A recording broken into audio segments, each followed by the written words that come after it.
La Contrarrevolución Conservadora, 1982 a 1989. Tomaremos en cuenta en este tema que es la contrarrevolución cultural, una interpretación con una actitud contraria al sistema político-económico, donde la sociedad exige una buena gestión por parte de los administradores públicos de los años 1982 a 1989. Ronald Wilson Reagan se integró al Partido Republicano. Fue gobernador del estado de California en 1966 a 1974. Presidente de los Estados Unidos de 1981 a 1989, pero este mandatario tuvo un escaso conocimiento de las cuestiones políticas, diplomáticas o militares. Por ende, William Clark se convirtió en su segundo ayudante de seguridad a comienzos de 1982, donde sostenía que el presidente no sabía nada acerca de lo que estaba ocurriendo en muchos lugares del mundo. Durante la presidencia, impulsó un programa de revolución conservadora, donde consistía en una política económica neoliberal, acompañada de un rearme militar y una política exterior más agresiva, que permitiera realizar la cruzada contra el comunismo en el mundo. Reaganomics. El término procede del Reagan y economía.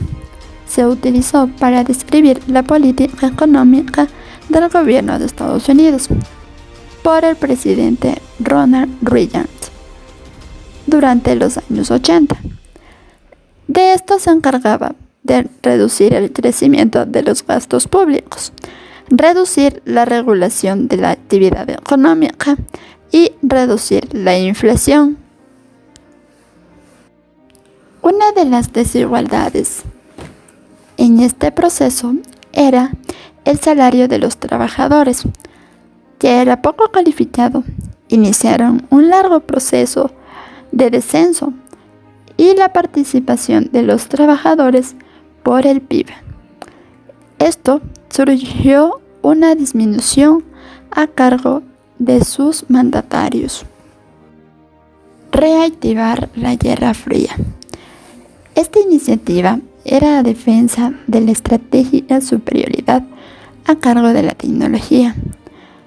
También fue una tragedia subcoreana causada por una confusión rusa el 1 de septiembre de 1983. Las guerras del secreto, o también llamadas las tragedias del Líbano. Reagan creía que tenía que asegurar la supervivencia de Israel, pero la intención del plan de Ariel Sharon de atacar al Líbano era aplastar a la OLP. A causa de que Alexander Haig realizó esta acción sin que el presidente lo supiera, Reagan se retiró en el año de 1982. Y a causa de la masacre del Líbano, Alexander decide retirar sus peticiones. Mientras tanto, el Líbano era el causante de la guerra civil del año de 1975.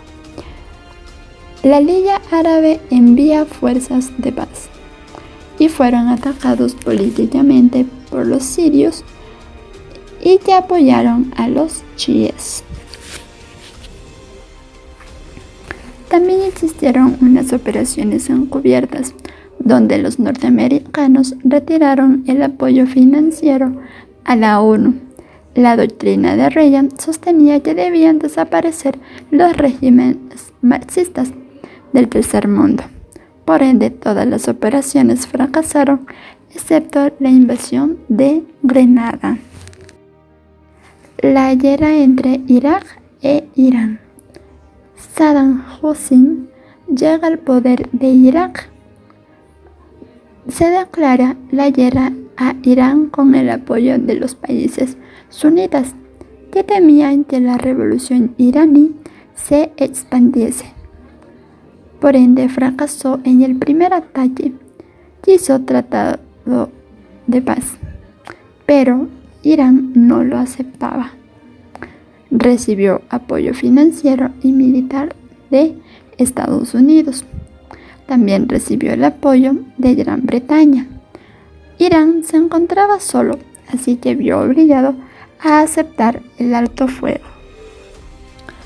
Cuando se habla de la violencia que originó el terrorismo global, se adopta una periodización en contingente.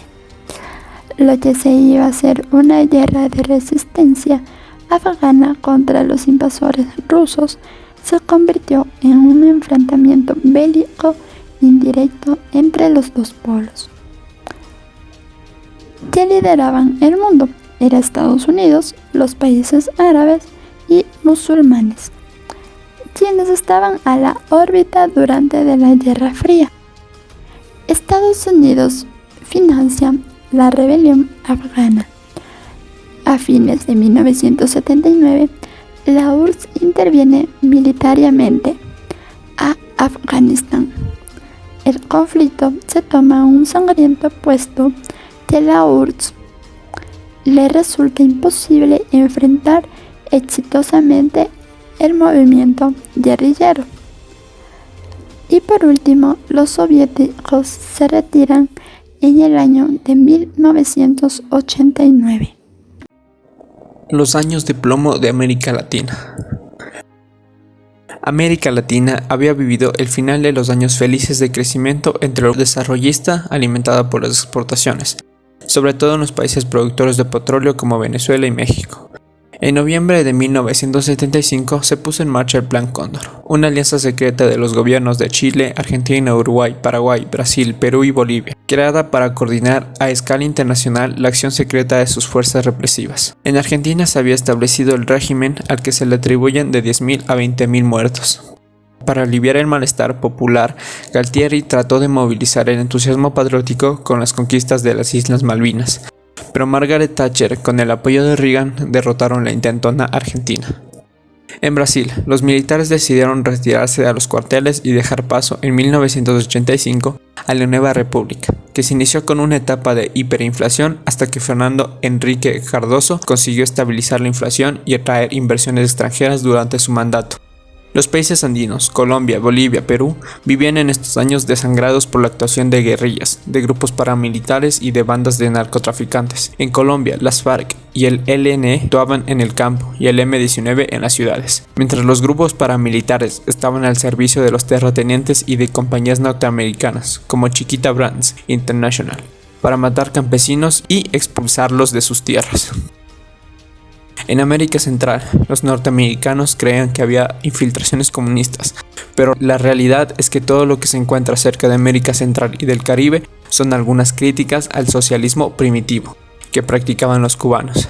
Debido a este miedo se invadió Grenada, una isla caribeña que pensaba era una base soviética cubana, preparada como un gran bastión militar para exportar el terror y minar la democracia. En Guatemala, hacia 1978, el gobierno inició una oleada de torturas y asesinatos con el fin de liquidar el sindicalismo urbano. Las investigaciones de una comisión de la verdad, patrocinada por las Naciones Unidas, revelaron posteriormente que en los 30 y 40 años de conflicto armado hubo en Guatemala 161.500 asesinatos y 40.000 desaparecidos, y que el gobierno realizó de 1981 a 1983 una actuación deliberada de genocidio.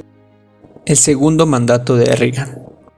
Una buena campaña de anuncios en televisión y la retórica patriótica de Reagan bastaron para conseguir el triunfo en las elecciones presidenciales con el 58,8% de los votos. La operación Irán-Contra, en donde se buscaba dinero con el pretexto de rescatar a unos norteamericanos secuestrados por Hezbollah a través de la venta clandestina de armas de Irán, sirvió para financiar la guerrilla en América Central.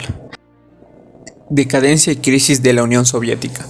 El gasto de la política de rearme consumía del 15 al 17% del PIB, así como los costes de mantenimiento del imperio europeo, a lo que había que agregar las ayudas a países como Cuba, Camboya, Angola o Etiopía, sin olvidar el gasto generado por la guerra de Afganistán. Mikhail Gorbachev se dedicó a la reforma política interior y a las relaciones exteriores, estaba decidido a acabar unilateralmente con la carrera armamentística porque se había dado cuenta de que nadie los atacaría. El 26 de abril de 1986 se produjo la catástrofe de Chernobyl, la explosión en una central nuclear en Ucrania que causó la muerte de unas 8.000 personas y obligó a desplazar a más de 200.000. Reagan y Gorbachev, el diálogo. Reagan propuso a la Asamblea General de la ONU en 1984 que se abriesen nuevas negociaciones NST, Nuclear and Space Arms Talks, lo que los soviéticos aceptaron en noviembre, una vez concluidas las elecciones presidenciales norteamericanas. Las conversaciones se frustraron, sin embargo, por la muerte de Chernenko en marzo de 1985 y después, en julio del mismo año, por la operación a que fue sometido el presidente norteamericano al descubrírsele un cáncer de colon. Gorbachev, que estaba ansioso por avanzar el camino de una política de desarme nuclear, propuso a Reagan una nueva reunión de carácter personal que se celebró en Reykjavik en octubre de 1986, a la que el ruso llevó propuestas avanzadas de desarme.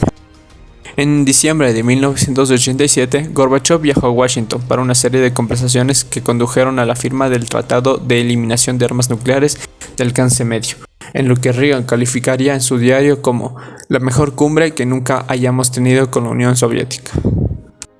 La Europa del desencanto.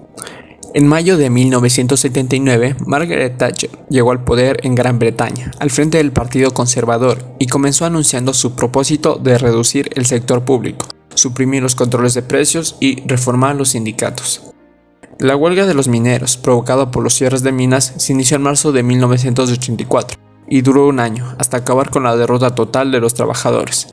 Fue el triunfo más significativo de la Dama de Hierro, en unos años turbulentos en los que, como diría John Pilger, la corrupción y la falta de humanidad no conocieron límites. La Europa occidental conservó gobiernos de izquierda en los años que siguieron a la crisis económica de los 70. En algunos países, los partidos de izquierda experimentaron avances electorales considerables, como ocurrió en Italia con el Partido Comunista. Este giro, que llevó al poder en diversos países europeos a partidos socialistas en la órbita de la Segunda Internacional, no implicó, sin embargo, que estos adoptasen medidas de transformación social propias de la tradición de la izquierda.